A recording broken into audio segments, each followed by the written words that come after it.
January 23, got a few things to record. Made some progress over the past month. The engine and trans are back in the car, along with the subframe starting to look like a car again. Very excited about that. Got a lot less stuff strewn in the garage, although it's no less cluttered, but making headway. At the moment, working on valve covers, trying to get something that's going to look nice on the valve cover. I think the engine bay starting to have a theme to it, and I'm trying to keep the colors and things kind of coordinated. So I'll look at that, maybe. So the old valve cover, and it's not old, it's the same ones we're using, but the untouched valve cover, you can see it's kind of nasty. And I did some sanding on the other one, edge primed it, cleaned it, obviously degreased it, cleaned it, edge primed it, and then sprayed it with just rattle can Chrysler Storm Gray, which is a gray that I like. Just rattle can, and pretty pleased with the result. Very happy with the way that turned out. It's very even. Painted the whole thing, got the tester's blue paint out and just painted in there by hand, and then sanded the top off, and pretty easy and not terribly difficult. I'll put some automotive clear on that next time I have the booth fired up. There's a handful of things left. I've got little tiny pieces that are going to have to be painted, and the next time I do that, I'll shoot this with clear. But anyway, moving on to the car. The engine, trans, and subframe are back in again.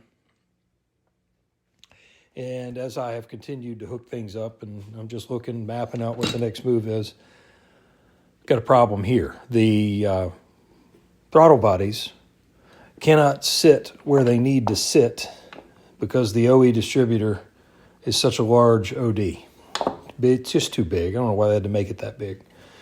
Anyway, that's never going to happen. One of the things is these can get spaced, but that's an expensive answer because you're talking about billet spacers and pretty significant outlay to just get that raised up. It's going to have to happen, but I'm still trying to figure out whether I can stand to look at the phenolic spacer or it has to be billet. Don't know.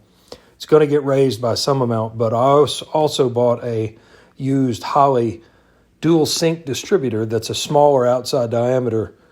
I didn't want to have to upgrade this. I don't really consider this a huge priority. Eventually, I'd like this thing to do coil near plug with the coils mounted on the firewall. And I didn't want to have to spend money on a distributor, but we got to do whatever we got to do to get this to happen, and I'll need to make that smaller. By the same token, this Holley distributor, I went that direction. I wanted to do that because it ties to this computer. I bought this Holley Terminator X. I've heard nothing but good things about. I thought this would greatly streamline getting the car going rather than using the Redline system that I have. Because the Redline is old tech and needed a crank trigger, and the kit didn't come with the right oil pump drive. I was going to have to source that. It was compounding unknowns, and I knew that getting the Terminator, I could just plug all this up and just go. So I've been fooling with it. I haven't installed anything, but I'm very impressed with it. It's a very straightforward harness.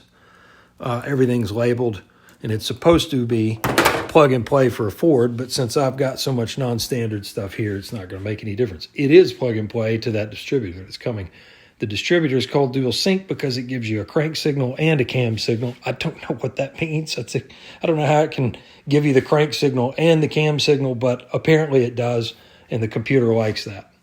So that's going to straighten all that out. I'm kind of excited about that. I've got some of the carpet put in. I've gotten all of that's fitted. Essentially, the back of the car is finished, moving back to front. And I was going to get the exhaust on today, but I've got a wiring issue up at the front, and I can't do that until I straighten it all out. This is all done. I just got to do final fit on the bumper, but it has to come off to do the exhaust. So anyway, very excited about this. Getting closer to the end.